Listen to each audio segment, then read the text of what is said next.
वैसे तो भारत हमेशा से ही एक मल्टीकल्चरल और मल्टी रिलीजियस सोसाइटी रहा है। चाहे वो जैनिज्म का जन्म हो, बुद्धिज्म का जन्म हो, सिखिज्म का जन्म हो, पारसीज का भारत आना हो, ज्यूज का भारत आना हो, मुस्लिम्स का भारत आना हो, भारत ने बाहें खोलकर सभी रिलीजन्स का स्वागत किया है। लेकिन मॉडर्न टाइम में मॉडर्न सेक्युलरिज्म का क्रेडिट हमारे पहले प्रधानमंत्री पंडित जवाहरलाल नेहरू को दिया जाता है। अब सवाल यह है, क्या नेहरूवियन सेक्युलरिज्म से पहले भारत के अंदर सेक्युलरिज्म एग्जिस्ट करता था? क्या नेहरू के सेक्युलरिज्म में कुछ कमियां थी? और कैसे नेहरू का सेक्युलरिज्म आज की डेट में मॉडर्न इंडिया के लिए एक बहुत जरूरी एस्पेक्ट बन चुका है जब आपको सोसाइटी में रिलीजियस डिवाइड्स देखने को मिलते हैं। इस वीडियो के अंदर इन्हीं कुछ बातों के ऊपर हम नजर डालने वाले हैं। चलिए शुरू करते हैं। सबसे पहले आपको समझने की जरूरत है, 14 नवंबर को पंडित जवाहरलाल नेहरू का बर्थडे सेलिब्रेट किया जाता है एज चिल्ड्रंस डे। हमारे पहले प्रधानमंत्री हैं, बहुत बड़ा कंट्रीब्यूशन है उनका मॉडर्न इंडिया को बनाने में।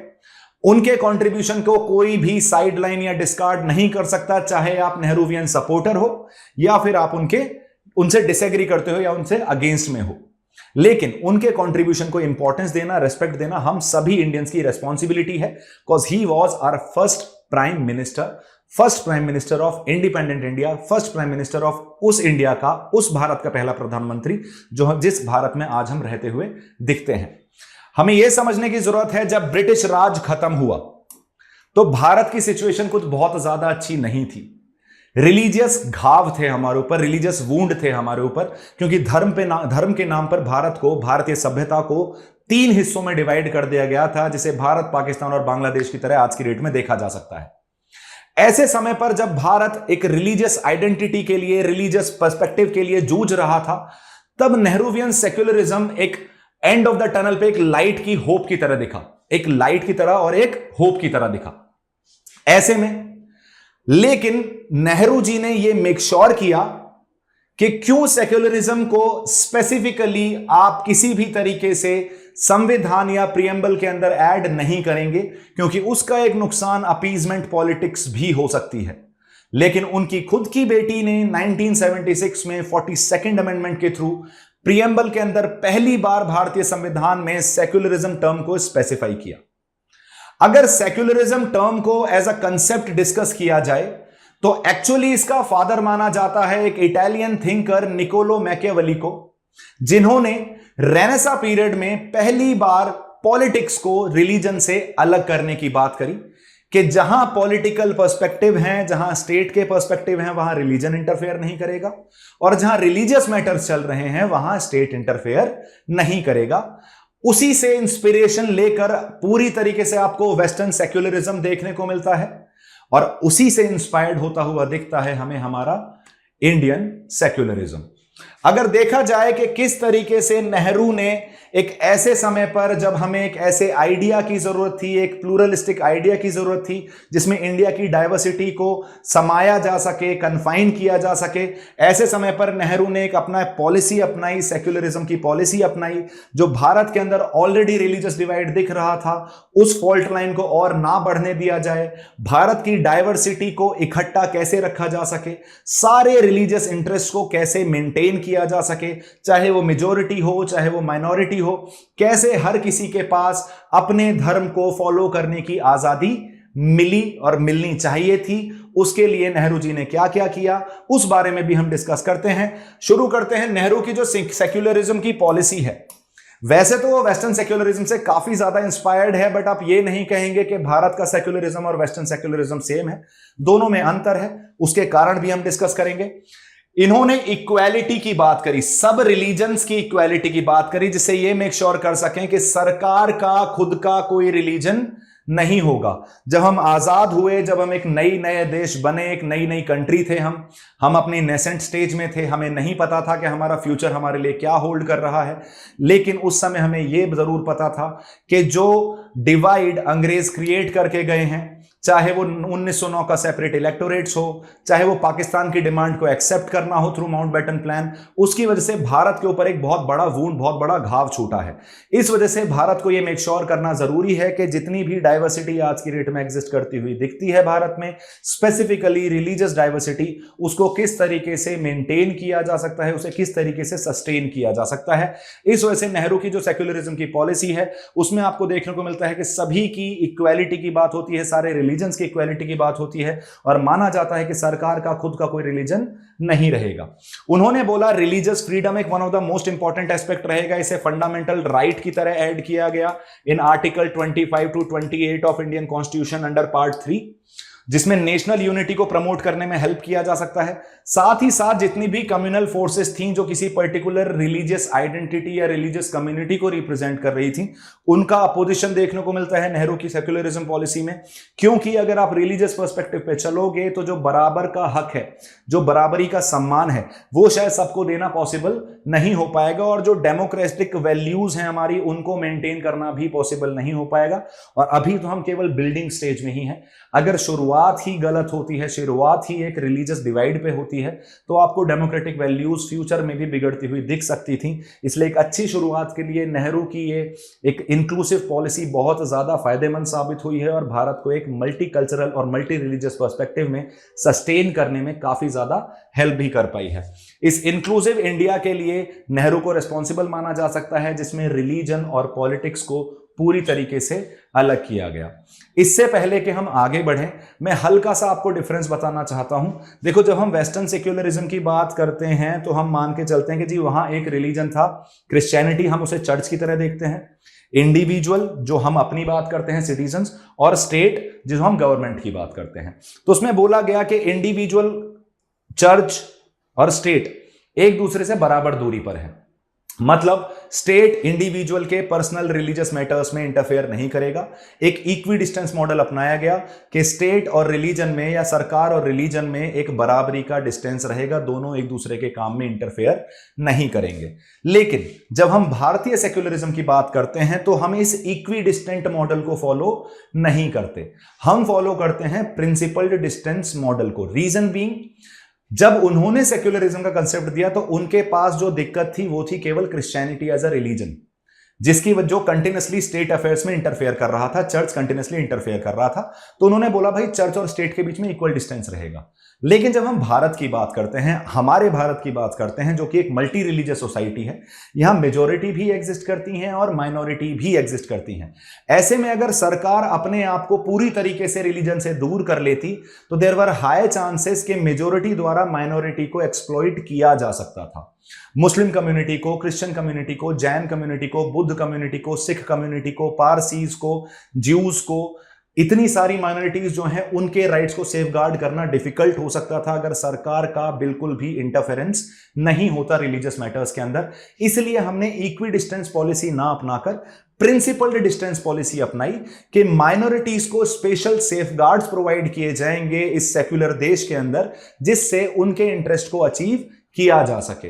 फॉर एग्जाम्पल आर्टिकल 29 और 30 जो cultural and educational minority rights की बात करते हैं, वो बेसिकली एक प्रिंसिपल्ड डिस्टेंस मॉडल का ही एग्जाम्पल है, और ये प्रिंसिपल्ड डिस्टेंस मॉडल ही है जो हमें वेस्टर्न सेक्युलरिज्म के, मैकियावेली के इक्वी डिस्टेंस मॉडल से अलग बनाता है। तो नेहरू जी इतने समझदार थे कि केवल कॉपी पेस्ट मारने से काम नहीं चलेगा। India as a society is very different from the western world, from the western developed society. इसलिए उनका पर्सपेक्टिव सीधा सीधा यहां अप्लाई करना भारत के फायदे में काम नहीं करता। इसलिए उन्होंने एक ऐसा पर्सपेक्टिव लेके आए जिससे माइनॉरिटीज को भी सेफगार्ड्स प्रोवाइड किए जा सकें। आगे बढ़ते हैं। हमें यह समझना है कि नेहरू जी के सेक्युलरिज्म की बात किस बारे में की है, क्या बात करेंगे हम। सारे धर्मों को बराबर तरीके से ट्रीट किया जाएगा, किसी को कोई स्पेशल प्रिविलेजेस नहीं दिए जाएंगे। अभी आप कंफ्यूज मत होइएगा, will talk about the criticism. जो हम स्पेशल प्रोविजंस की बात कर रहे हैं फॉर द माइनॉरिटीज, उसको हम क्रिटिसिज्म में डिस्कस करेंगे। लेकिन जनरल पर्सपेक्टिव में जो हम सेक्युलरिज्म की बात करते हैं तो स्टेट का अपना कोई रिलीजन नहीं है, स्टेट किसी को सपोर्ट नहीं करेगा, किसी पर्टिकुलर रिलीजन को सपोर्ट नहीं करेगा, और इक्वेलिटी ऑफ ऑल रिलीजन्स में बिलीव करेगा। इसी से नेहरू जी का एक और इंसिडेंट मैं आपको बताता हूं। जिस टाइम पे सोमनाथ मंदिर को वापस से रिवाइव किया गया था post independence with the efforts of Sardar Vallabh Bhai Patel. तो उस टाइम पे जो हमारे प्रेसिडेंट थे डॉक्टर राजेंद्र प्रसाद, उन्होंने बोला कि वो भी उस इनॉग्रेशन सेरेमनी में जाना चाहते हैं। नेहरू जी का एक सिंपल सा जो एस्पेक्ट था, जो अभी राम मंदिर के टाइम पे जब मोदी जी ने राम मंदिर को विजिट किया तो ये वापस से मुद्दा उठा था कि कैसे नेहरू जी खुद पीएम थे लेकिन वो किसी भी तरीके से सोमनाथ मंदिर के इनॉग्रेशन में खुद नहीं गए थे, क्योंकि वो एक ऐसी मैसेजिंग नहीं देना चाहते थे कि देश का पीएम जो है वो किसी पर्टिकुलर रिलीजन को सपोर्ट कर रहा है। लेकिन उनके मना करने के बावजूद डॉक्टर राजेंद्र प्रसाद सोमनाथ मंदिर के इनॉग्रेशन में गए। उनका कहना था कि मैं इस भारतीय प्रेसिडेंट की तरह वहां नहीं जा रहा हूं, मैं अपनी इंडिविजुअल कैपेसिटी में जा रहा हूं, मेरा खुद का धर्म है हिंदू। और बेसिकली आर्टिकल 25 की जब हम बात करते हैं तो वो 4 चीजों की बात करता है, that is conscience, profession, practice और प्रोपोगेशन।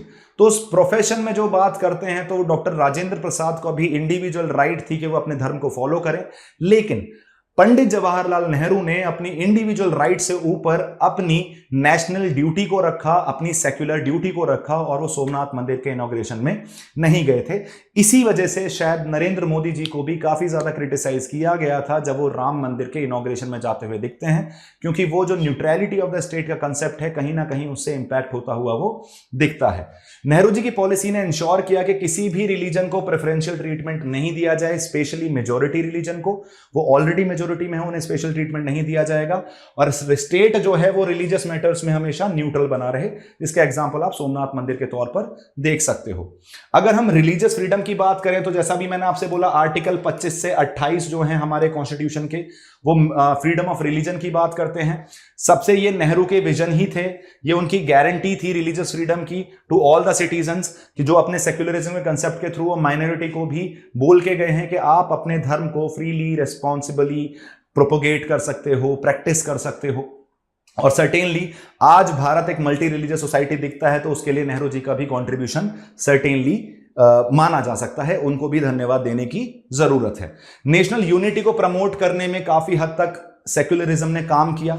एक ऐसे टाइम पर जब ब्रिटिशर्स ने डिवाइड एंड रूल की पॉलिसी अपनाई, हिंदू मुस्लिम्स के बीच में एक डिवाइड क्रिएट किया, एक नया नया घाव है धर्म को लेकर, तो ऐसे समय पर और ज्यादा देश डिवाइड होता हुआ ना देखे in the name of religion, तो उनकी सेक्युलरिज्म पॉलिसी ने कहीं ना कहीं वो जो रिलीजियस वायलेंस हो रहे थे, वो जो पार्टीशन का घाव था, और जो इंडिया की जो डाइवर्स पॉपुलेशन है उनके अंदर जो एक सेंस ऑफ यूनिटी की जरूरत थी, उसको इंस्टिल करने में काफी ज्यादा हेल्प की।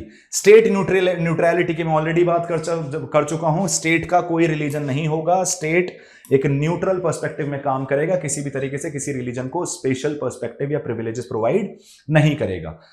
इस सेक्युलरिज्म की पॉलिसी से, इस धर्मनिरपेक्षता की पॉलिसी से कहीं ना कहीं आप भारत की यूनिटी इन डाइवर्सिटी को मेक श्योर कर पाए, यूनिटी इन डाइवर्सिटी को मेंटेन कर पाए। और इसमें इस तरीके से भी बोला जा सकता है, जैसे यूनिफॉर्म सिविल कोड की हम जब बात करते हैं, यूनिफॉर्म सिविल कोड के ऊपर आज की डेट में आपको काफी ज्यादा डिबेट देखने को मिल जाता है, जो सारे ही सब लोगों के, सारे रिलीजन्स के पर्सनल लॉज में एक यूनिफॉर्मिटी लाने की बात करता है। ये एक सेक्युलरिज्म का ही कंसेप्ट है। सेक्युलरिज्म यूनिफॉर्मिटी की बात करता है, स्पेशल प्रिविलेजेस की बात नहीं करता है। जनरली अगर अपने आप को एक सेक्युलर कंट्री बोलते हो तो आप मान के चलते हो कि सबके पर्सनल लॉ कोड्स भी क्या होंगे, वो सेम होंगे। लेकिन भारत में यूनिटी इन डाइवर्सिटी को ध्यान में रखते हुए यूसीसी को इंप्लाई नहीं किया गया था, और वो आज भी एक डिबेटेबल टॉपिक ही बना हुआ है। और उसमें भी कहीं ना कहीं नेहरू के सेक्युलरिज्म का पर्सपेक्टिव इन्वॉल्व है, जिसे हम प्रिंसिपल डिस्टेंस मॉडल के तौर पर देखते हैं। और कहीं ना कहीं वो इस यूनिटी इन डाइवर्सिटी को मेंटेन करने में मेक श्योर इसलिए कर पाए क्योंकि जो डीप रिलीजियस डिविजन्स हैं भारत के अंदर, और किसी भी तरीके से जो अगर मैं सबको सेम बनाने की कोशिश करूं जबकि सब सेम है नहीं, तो उससे और ज्यादा रिलीजियस कॉन्फ्लिक्ट्स देखने को मिल सकती हैं। तो वो भी नेहरू जी का ही कंट्रीब्यूशन है। सबकी सोशल, पॉलिटिकल और इकोनॉमिक स्फीयर्स में सबको बराबर ग्रोथ मिले, हर रिलीजन को बराबर ग्रोथ मिले, उसके लिए भी नेहरू जी का सेक्युलरिज्म कंसेप्ट काफी हद तक रेस्पॉन्सिबल है। हमारे जो डेमोक्रेटिक वैल्यूज हैं, जो डेमोक्रेटिक फ्रेमवर्क है, जो हमारे डेमोक्रेटिक प्रिंसिपल्स हैं, जो हमारे कॉन्स्टिट्यूशन के अंदर लिखे हुए दिखते हैं, जिससे ये मेक श्योर किया जा सकता है कि पॉलिटिकल पावर किसी भी तरीके से किसी रिलीजियस ग्रुप में ना जाए, वो भी सेक्युलरिज्म के कंसेप्ट ने मेक श्योर किया। और काफी हद तक रिलीजन और स्टेट को आप पूरी तरीके से तो दूर नहीं कर पाए, लेकिन कभी भी ऐसा नहीं हुआ है कि देश का प्रधानमंत्री इंक्लूसिविटी की ना बात करके किसी पर्टिकुलर रिलीजन की बात करना शुरू कर दे। Even at present of course आज की डेट में जो प्रेजेंट गवर्नमेंट है उसको देखा जाता है as a pro majority government, एक मेजोरिटेरियन गवर्नमेंट की तरह देखा जाता है। लेकिन अगर आप गवर्नमेंट पॉलिसीज से जिन लोगों को फायदा हो रहा है, तो सबसे ज्यादा जो बेनिफिट हुआ है थ्रू दी गवर्नमेंट पॉलिसीज वो माइनॉरिटीज को ही हुआ है, वो मुस्लिम समाज को ही हुआ है। तो ये कहना कि आज की डेट में इंडिया के अंदर सेक्युलरिज्म थ्रेट में है, तो ये थोड़ा सा एक एग्जेजरेटेड स्टेटमेंट हो जाता है। मे बी जो बीजेपी का जो जन्म हुआ है, जो उनके रूट हैं, वो कहीं ना कहीं हिंदुत्व आइडियोलॉजी पे बेस्ड हैं, लेकिन गवर्नमेंट पॉलिसीज में वो डिस्क्रिमिनेशन देखने को नहीं मिलता। इकोनॉमिक, पॉलिटिकल और वेलफेयर पर्सपेक्टिव से वो डिस्क्रिमिनेशन देखने को नहीं मिलता है। और डेमोक्रेटिक वैल्यूज आज भी हम सस्टेन कर पा रहे हैं, उसके लिए कहीं ना कहीं आप नेहरू के सेक्युलरिज्म को रेस्पॉन्सिबल मान सकते हो, उनको क्रेडिट दिया जा सकता है। नेहरू जी के सेक्युलरिज्म की वजह से इंडिया की इमेज जो है वर्ल्ड ऑर्डर पे वो काफी ज्यादा बेटर होती हुई दिखी। जो नई इंडिपेंडेंट कंट्रीज थे, जो भारत के साथ बाकी कंट्रीज इंडिपेंडेंट हुई, उनके लिए भी हमने एक एग्जांपल सेट किया। हम एक आइडियल बन के ऊपर एक आइडियल पर्सपेक्टिव प्रोवाइड किया हमने कि कैसे न्यूली इंडिपेंडेंट कंट्रीज को अपनी डाइवर्सिटी को मेक श्योर करते हुए चलना है और सेक्युलरिज्म को अपनाना है, जिससे वो एक एक्चुअल में वो एक प्रोसीजर बेस्ड डेमोक्रेसी ना बने, केवल एक बेसिकली कहने के लिए डेमोक्रेसी ना बने, वो एक ट्रू डेमोक्रेसी की तरह उभर सके।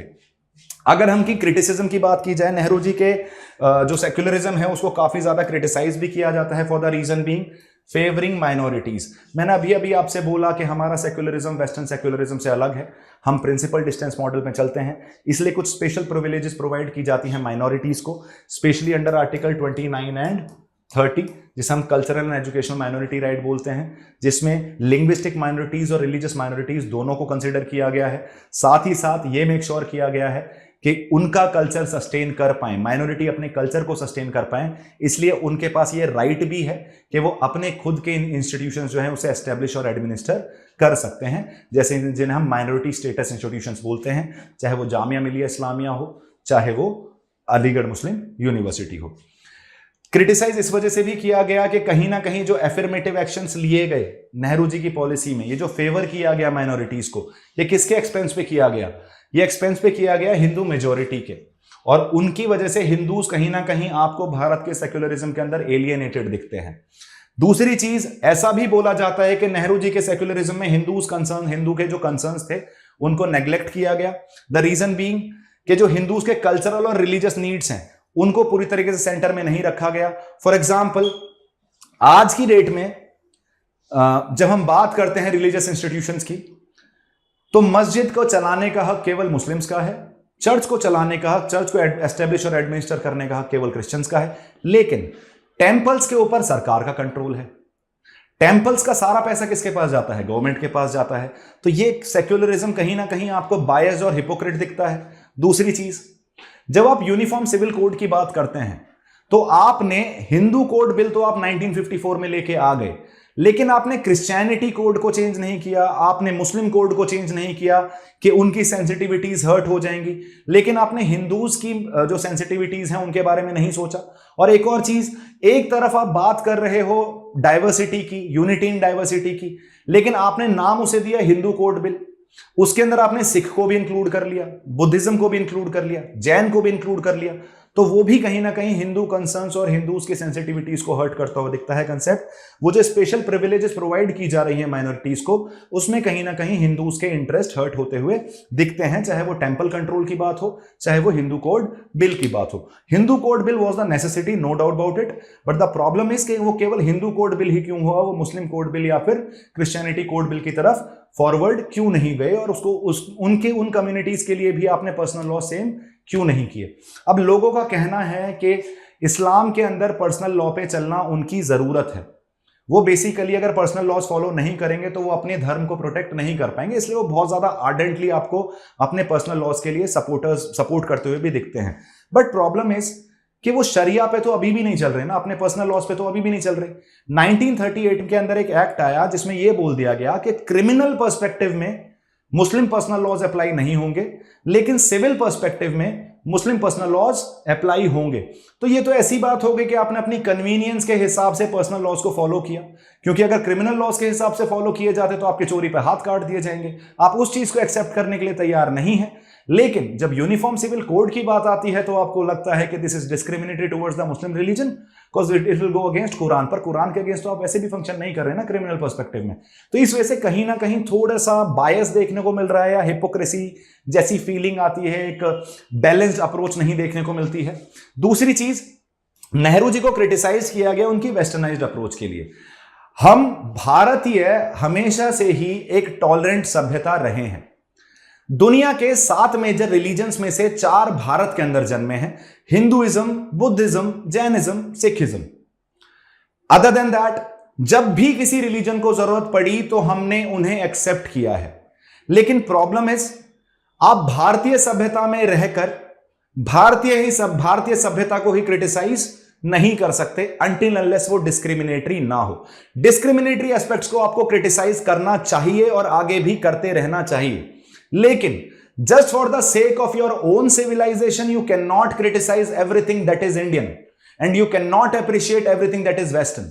और नेहरू जी को क्रिटिसाइज इस बात के लिए किया जाता था कि उनका सेक्युलरिज्म का कंसेप्ट भी वेस्टर्नाइज्ड है और काफी हद तक उनका जो इंस्पिरेशन है वो भारतीय धर्म निरपेक्षता से नहीं उभरता हुआ दिखता, वो वेस्टर्न, वो मैकियावेली के सेक्युलरिज्म से ज्यादा इंस्पायर्ड दिखता है, जिसकी वजह से जो भारतीय ट्रेडिशंस में जो रूटेड टॉलरेंस और सेक्युलरिज्म का कंसेप्ट देखने को मिलता है, जो एक मल्टी एथनिक और मल्टी रिलीजियस सोसाइटी की बात करता है, उसको काफी हद तक इग्नोर कर दिया गया और वेस्टर्न पर्सपेक्टिव को एडॉप्ट कर लिया गया।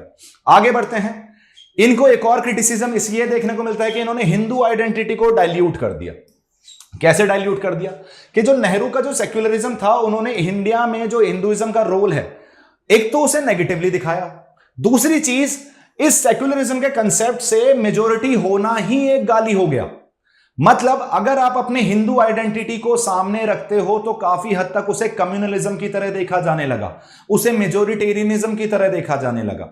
रीजन बीइंग, आर्टिकल 25 में मैंने आपसे बोला कि कॉन्शियंस, प्रोफेस, प्रैक्टिस, प्रोपोगेट, ये राइट मेजोरिटी के पास भी है, ये राइट माइनॉरिटी के पास भी है। तो अगर कोई इस्लामिस्ट, अगर कोई मुस्लिम ये गर्व से कह सकता है कि ही इज अ प्राउड मुस्लिम, जो उसे कहना भी चाहिए, तो अगर कोई इंसान ये कहता है कि I am a proud Hindu और I believe and I respect, I trust my civilisation and my values, तो उसे कम्युनल एस्पेक्ट में क्यों देखा जाता है?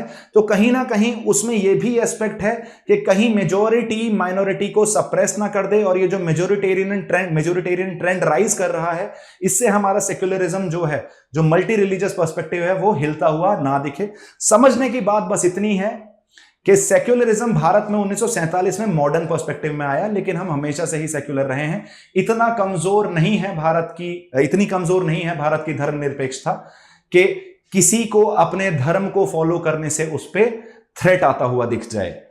हमें यह भी समझने की जरूरत है कि जो नेहरू जी का रिस्पॉन्स था वो कम्युनलिज्म को लेकर रिलेटिवली थोड़ा इनएडिक्वेट था। उनका यह मानना था कि वो काफी हद तक फेल्ड रहे, वो फेलियर ही था उनका कि वो रिलीजियस पॉलिटिक्स को राइज को नहीं रोक पाए, वो कम्युनल पार्टीज के राइज को नहीं रोक पाए।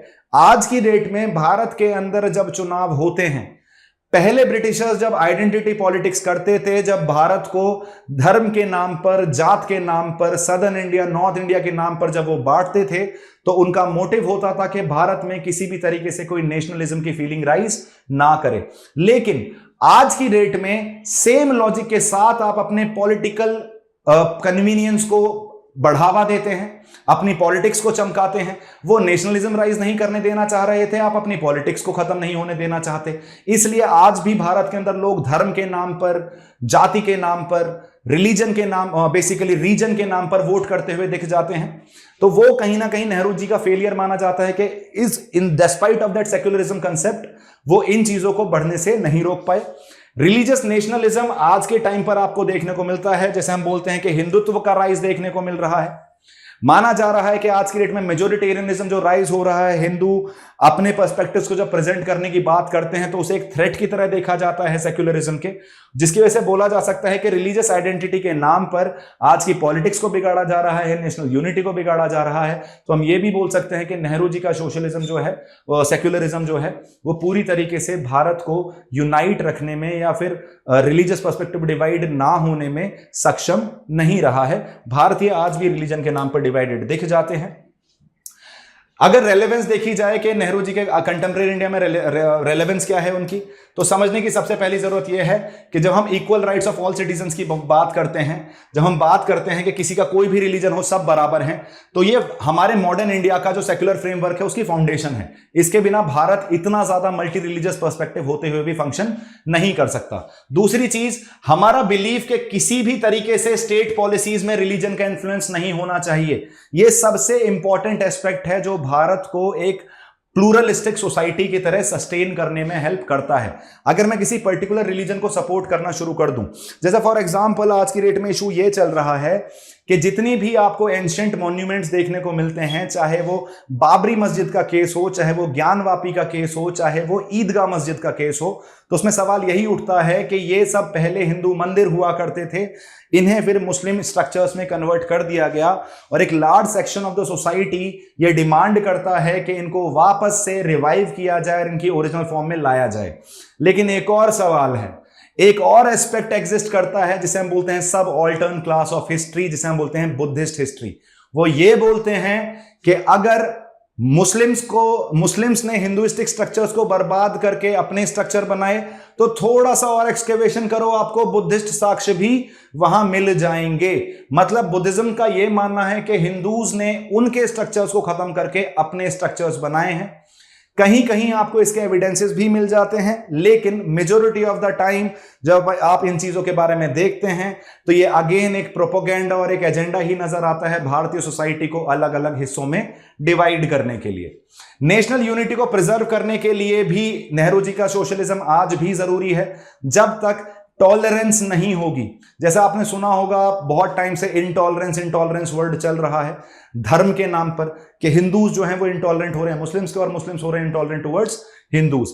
पर समझने वाली बात यह है कि इंटॉलरेंस भारत में आज से एग्जिस्ट नहीं करती है। एक इंसिडेंट बताना चाहूंगा आपको। हमारे ऑल इंडिया रेडियो के जो चेयरमैन हुआ करते थे HR मंगेशकर, उन्होंने एक बार VD सावरकर, विनायक दामोदर दास सावरकर की कुछ पोएम्स को ऑल इंडिया रेडियो पे चला दिया।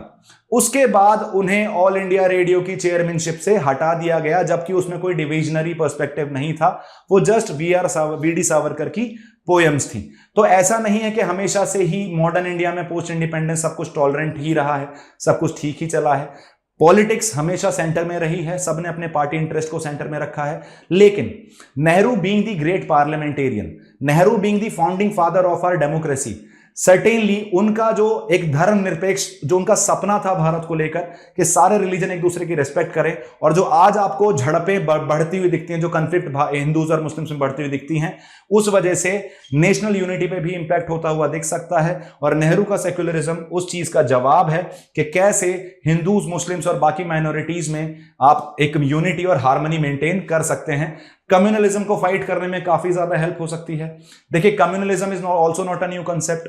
हम बोलते हैं, सर सैयद अहमद खान ने स्टार्टिंग में बोला था कि हिंदूज और मुस्लिम्स एक भारतीय दुल्हन की दो आंखों की तरह हैं, लेकिन उसके बाद एक लैंग्वेज डिबेट ऐसा हुआ अवध रीजन के अंदर, जहां हिंदूज बोल रहे थे कि ऑफिशियल लैंग्वेज बनेगी हिंदी, और जहां मुस्लिम्स बोल रहे थे ऑफिशियल लैंग्वेज बनेगी उर्दू। सर सैयद अहमद खान उस टाइम के बाद यह समझ पाए कि हिंदूज और मुस्लिम दो सेपरेट एंटिटी हैं, दो सेपरेट कम्युनिटीज हैं, ये कभी साथ नहीं रह सकते। इसलिए उन्हें father of two nation theory भी बोला जाता है। और जब हम कम्युनलिज्म की बात करते हैं तो हम उसे धर्म से जोड़कर देख रहे हैं, वैसे वो कम्युनिटी से जोड़ा जाता है। पर साउथ एशिया जैसे रीजन के अंदर धर्म जो है एक मेजर आइडेंटिटी बन जाता है। ऐसे केस में हम 3 लेवल ऑफ कम्युनिज्म की बात करते हैं। पहला लेवल बोलता है कि मैं और तुम अलग हो, दूसरा लेवल बोलता है कि मेरे इंटरेस्ट और तुम्हारे इंटरेस्ट अलग हैं, तीसरा लेवल जो सबसे खतरनाक लेवल है, जहां कम्युनल वायलेंस होता हुआ दिखता है हमें, वो बोलता है कि मैं अपने इंटरेस्ट तब तक अचीव नहीं कर सकता जब तक तुम्हारे इंटरेस्ट अचीव हो रहे हैं। और भारत के अंदर ये तीसरा लेवल कंटिन्यूसली राइज होता हुआ दिखता है। इस वजह से नेहरू का जो सेक्युलरिज्म है उसको डेफिनेटली पिक्चर में वापस आना चाहिए, जिससे हम इस कम्युनलिस्टिक फीलिंग को, थर्ड लेवल ऑफ कम्युनिज्म को काउंटर कर सकें। भारतीय सोसाइटी, एक समझदार इंसान ने कहा था कि इंडिया एक ऐसी सोसाइटी है जो हमेशा केओटिक ही रहेगी, हमेशा आपको वहां केओस देखने को मिलेगा।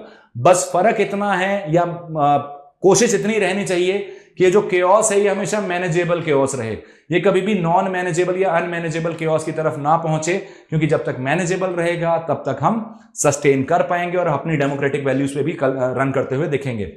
आज की डेट में सेक्युलरिज्म और कम्युनिज्म का जो कंसेप्ट है, नेहरू का जो सेक्युलरिज्म पे फोकस था और आज के डेट में जो रिलीजियस आइडेंटिटी को, जैसे ऑल जो एमआईएम पार्टी है आपको ओवैसी जी की दिख जाती है, बहुत सारी मुस्लिम डोमिनेंट पार्टीज आपको अलग अलग रीजन्स में देखने को मिल जाती हैं, आपको रिलीजन के बेसिस पे वोट पॉलिटिक्स देखने को मिलती है। फॉर एग्जाम्पल जनरली हम मान के चलते हैं कि बीजेपी का वोट बैंक आपको हिंदू देखने को मिल रहा है, कांग्रेस को आपको majority of the Muslim support करते हुए दिख जाते हैं, तो इसे किसी भी तरीके से सेक्युलरिज्म नहीं कहोगे आप। इसका मतलब पॉलिटिक्स में रिलीजन ने एंटर कर लिया है और पूरी तरीके से घात लगा के बैठा है वो, और इस वजह से नेहरू का सेक्युलरिज्म बहुत ज्यादा जरूरी हो जाता है मॉडर्न इंडिया में, जिससे हम अपने ऑलरेडी सस्टेन्ड वैल्यूज को सस्टेन कर पाएं। और ये जो मॉडर्न डे चैलेंजेस हैं जिनकी मैं बात कर रहा हूं, जो रूल ऑफ लॉ अगर मुझे मेंटेन करना है, अगर मुझे डेमोक्रेटिक वैल्यूज को मेंटेन करना है, अगर मुझे सेक्युलरिज्म को मेंटेन करना है, तो कहीं ना कहीं हमें यह शुरुआत याद रखना पड़ेगा कि हमने कहां से शुरू किया था और क्यों शुरू किया था, और ये जो डिवीजन क्रिएट हो रहे हैं इन्हें किस तरीके से रोका जा सकता है, कैसे हम कंपैशनेट बन सकते हैं एक दूसरे की तरफ, टॉलरेंट बन सकते हैं। ये रूल ऑफ लॉ जो आप कंसेप्ट देख रहे हो, this is a British concept. ये इक्वालिटी बिफोर लॉ की बात करता है कि किसी के पास कोई स्पेशल प्रिविलेजेस नहीं जाने चाहिए, सबको बराबर ट्रीट करना चाहिए। This concept was given by A V Dicey, जो एक ब्रिटिश लीगल एक्सपर्ट थे, लीगल इल्यूमिनरी थे। दूसरी चीज, इंक्लूसिव नेशनलिज्म की तरफ मूव करना चाहिए। एक जो कंसेप्ट आपको राइज होता हो दिखता है हिंदू राष्ट्र जैसा। देखिए, समझने की बात यह है कि हिंदू राष्ट्र का मतलब हिंदू राष्ट्र नहीं है। अगर आप उसे रिलीजन से जोड़कर देखते हैं तो भी वो बुरा है, लेकिन इस टर्म का यूटिलाइजेशन ही माइनॉरिटीज को इनसिक्योर कर सकता है। और आपको यह भी समझने की जरूरत होती है, जब आप माइनॉरिटी होते हो तो आपके अंदर एक नेचुरल इनसिक्योरिटी होती है, जिसकी जिम्मेदारी मेजॉरिटी की है कि माइनॉरिटी को इनसिक्योर ना किया जाए, क्योंकि अगर इनसिक्योरिटी होगी तो उसका एक रिएक्शन भी देखने को मिलेगा, जिसकी वजह से सोसाइटी में केओस देखने को मिल सकता है। इन सब चीजों को ध्यान में रखते हुए जो मैंने आपका सेक्युलरिज्म का कंसेप्ट नेहरू जी के लिए बताया, उनका कल बर्थडे था तो उन्हीं के लिए डेडिकेटेड, उन्हीं को कॉन्ट्रीब्यूटेड यह हमारा आज का वीडियो था। तो इन सब चीजों को ध्यान में रखते हुए इस क्वेश्चन को आंसर करने की कोशिश कीजिए। Jawaharlal Nehru secularism laid the foundation for a pluralistic and inclusive India but has faced criticism over time. Critically examine Nehru's secularism policy addressing both its merits and major criticism it has faced in the context of contemporary Indian politics. I guess अगर आपने मेरा video ठीक से देखा है तो आप इसे अच्छे से आंसर कर पाएंगे। कोशिश कीजिएगा कि हमेशा एक बैलेंस्ड अप्रोच रखनी है, ना बहुत ज्यादा फेवर में ना बहुत ज्यादा अगेंस्ट में, एक बैलेंस्ड आंसर बनाने की कोशिश उसे करनी चाहिए। This was all from my end. Subscribe to our YouTube channel for more such informative videos. Thank you so much guys and have a good day.